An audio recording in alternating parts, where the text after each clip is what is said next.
YouTube की online classes में एक बार आप सभी का फिर से स्वागत है। जैसे कि विगत परीक्षाओं में जो पूछे गए थे क्वेश्चन, उन क्वेश्चन के आधार पर आज का जो हमारा चैप्टर है आपका डोमेन नेम का है।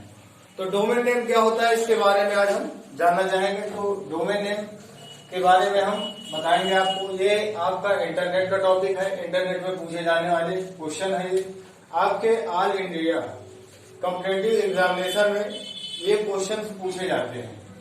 इन क्वेश्चन का प्रयोग किस किस स्थान पर होता है आपको हम बताएंगे। ये क्वेश्चन क्यों बनाए गए हैं और कैसे बनाए गए इसके बारे में भी बताएंगे। तो सबसे बड़े महत्वपूर्ण ये होगा हमारे लिए जानना कि डोमेन नेम क्या है।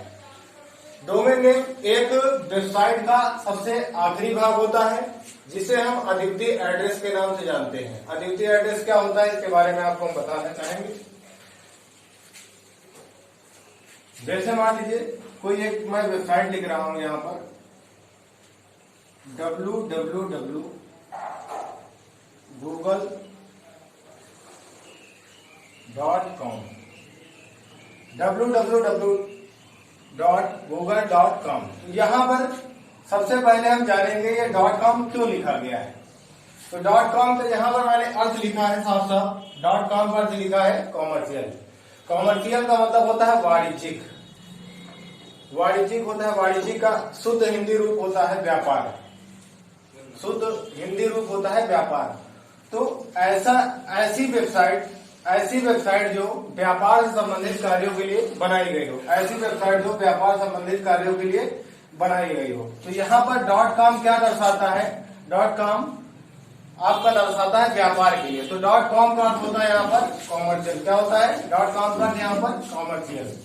तो कुल मिलाकर जब वेबसाइट जहां पर से खत्म होती है, वेबसाइट जहां पर से खत्म होती है, खत्म होने का मतलब ये है कि सबसे पहले ये होता है आपका क्या होता है, सबसे पहले www। तो इसका अर्थ क्या होता है? ये वेबसाइट का ये आपका यूआरएल का भाग होता है, सबसे पहला भाग। वेबसाइट का सबसे पहला भाग होता है जिसे बोलते हैं www, जिसे बोलते हैं यूआरएल भी बोल सकते हैं। यूआरएल का सबसे पहला भाग।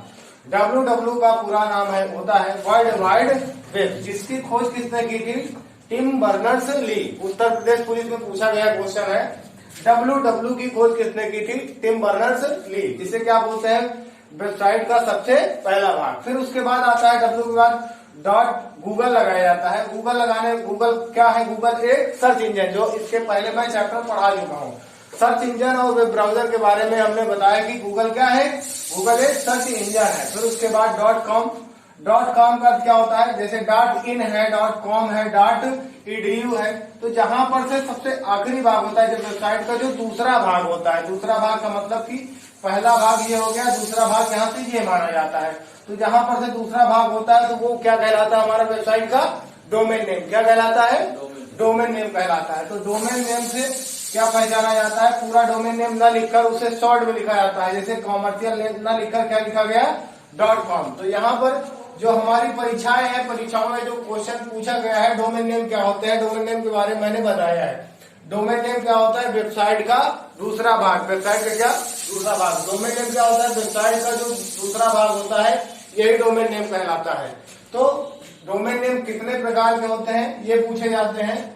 तो आपसे पेपर में क्या पूछा जाता है ये भी जान लीजिए आप। पेपर में मुख्य रूप से क्या पूछा जाता है कि यहाँ पर .com का क्या अर्थ होता है? .com का क्या अर्थ होता है? तो .com का अर्थ क्या होता है? कॉमर्शियल होता है। तो आपके सामने ऑप्शन देगा 4-5 ऑप्शन देगा जिसमें कि पूछा जाएगा .com का मुख्य रूप से अर्थ क्या होगा? .com का मुख्य रूप से अर्थ क्या होगा आपका?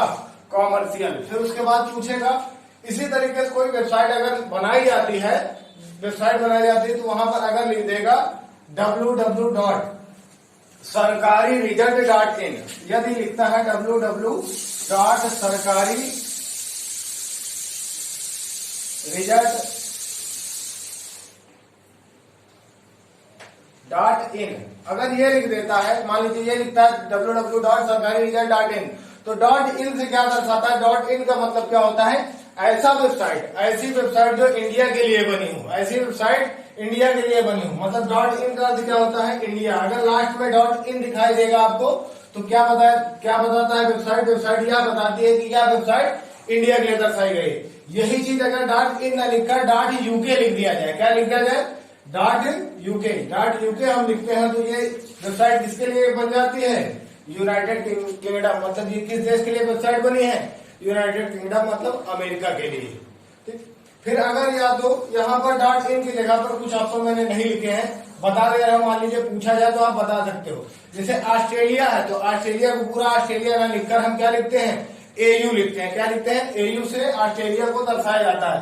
ठीक, यहाँ पर इंडिया को किससे दर्शाया गया, डॉट इन से दर्शाया गया। तो डॉट इन का मतलब पूरे इंडिया को इंडिया ना लिखकर डॉट इन लिख सकते हैं, इन का मतलब IN से इंडिया को दर्शा सकते हैं।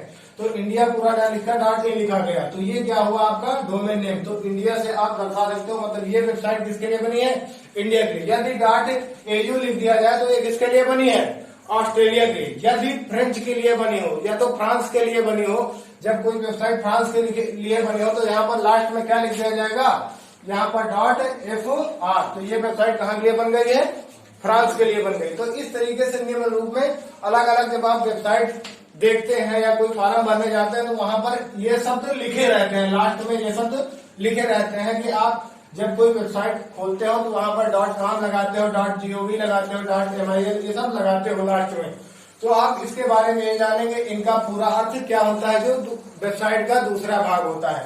तो यहाँ पर .info का मतलब क्या होता है, इंफॉर्मेशनल ऑर्गेनाइजेशन, मतलब ये जो वेबसाइट बनाई गई है किसके लिए बनाई गई है, सूचना संगठन के लिए। मतलब किसी वेबसाइट का दूसरे बात क्रिया पहचान दी जाती है, ये किस स्थान के लिए बनाई गई है।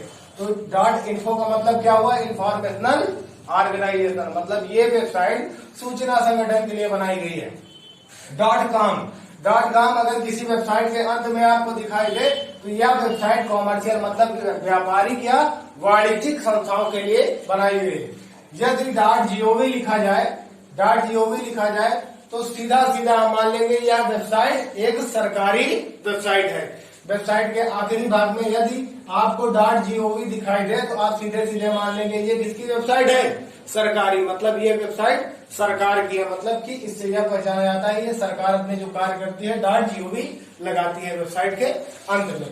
फिर उसके बाद बात करते हैं .mil का अर्थ क्या होता है, यहाँ पर मिलिट्री का मतलब कि वेबसाइट का जो आखिरी भाग है जहाँ पर MIL लिख दिया गया, मतलब कि ये जो पैरा मिलिट्री सेवाएं होती है, जैसे BSF CRPF दुनियादारी, मतलब इस तरीके से पैरा मिलिट्री जितने भी सेवाएं होती हैं, तो यदि वेबसाइट के अंत में MIL लिख दिया गया तो ये सैन्य सेवाओं के लिए ये वेबसाइट बनाई गई है। फिर उसके बाद अगर यदि किसी वेबसाइट के अंत में .net लिखा हो, यदि वेबसाइट के अंत में जैसे मान लीजिए ये वेबसाइट है, वेबसाइट के अंत में .net लिखा हो तो मतलब कि इस वेबसाइट का अर्थ क्या कहलाता है कि नेटवर्किंग रिसोर्स। मतलब नेटवर्क रिसोर्स का मतलब क्या होता है कि ऐसा नेटवर्क जहां पर जो अन्य कार्यों को जोड़ने का कार्य करता हो, ऐसा नेटवर्क जो अन्य कार्यों को जोड़ने का कार्य करता हो। तो मतलब कि मुख्य रूप से नेटवर्किंग कार्य, ठीक है, नेटवर्किंग चेन का जो कार्य होता है वो भी .net वहां पर लिखा जा सकता है, ठीक है ना। तो वेबसाइट के अंत में यदि आपका .net लिखा हो तो नेटवर्किंग साइट्स के लिए ये बनाई गई है। फिर उसके बाद बात करें .org का मतलब क्या होता है, ऑर्गेनाइजेशन। .org किसके लिए दर्शाता है, ऑर्गेनाइजेशन। ऑर्गेनाइजेशन मतलब किसी एक संगठन के लिए। कैसा संगठन हो, संगठन ऐसा हो गैर लाभकारी, मतलब ऐसे संगठन जहां पर बिना लाभ के उद्देश्य से कार्य किए जा रहे हों। ऐसे संगठन जहां पर बिना लाभ के उद्देश्य से कार्य किए जाते हों, जिसे कहते हैं गैर लाभकारी संगठन। गैर लाभकारी संगठन, नॉन प्रॉफिट ऑर्गेनाइजेशन। तो मतलब क्या होता है कि यहाँ पर आपका ऑर्गेनाइजेशन मतलब यह वेबसाइट किसके लिए बनाई गई है, एक संगठन के लिए। तो वहां पर क्या लिखेंगे हम .org वेबसाइट के दूसरे भाग में। तो अगला क्या आता है फिर .in से क्या दर्शाता है, यदि वेबसाइट के अंत में .in लिखा जाता है, IN ये सिंबल दिया जाता है और IN लिखा जाता है, तो यह वेबसाइट क्या बताती है कि यह वेबसाइट हमारी भारत के लिए बनाई गई है। यदि .edu लिखा जाता है तो .edu से क्या पहचाना जाता है कि यह जो वेबसाइट बनाई गई है, यह वेबसाइट शिक्षा के क्षेत्र के लिए बनाई गई। किस क्षेत्र के लिए, शिक्षा के क्षेत्र के लिए बनाई गई। यह वेबसाइट शिक्षा के क्षेत्र के लिए बनाई गई है। देखा होगा आपने, जब कोई स्कूल वगैरह होते हैं तो अपनी जब वेबसाइट बनाते हैं तो वहां पर लास्ट में edu लिख देते हैं, .edu लिख देते हैं। edu लिखने का अर्थ ये होता है कि जो शिक्षा से संबंधित वेबसाइटें हो तो वहां पर लास्ट में आप edu लगा सकते हो। फिर अंत में आता है .uk। .uk का मतलब होता है यूनाइटेड किंगडम, मतलब कि यह ऐसी वेबसाइट जहां पर अंत में, वेबसाइट के अंत में दूसरे भाग में .uk लिखा जाता है, मतलब कि यह वेबसाइट किसी अन्य देश के लिए बनाई गई हो।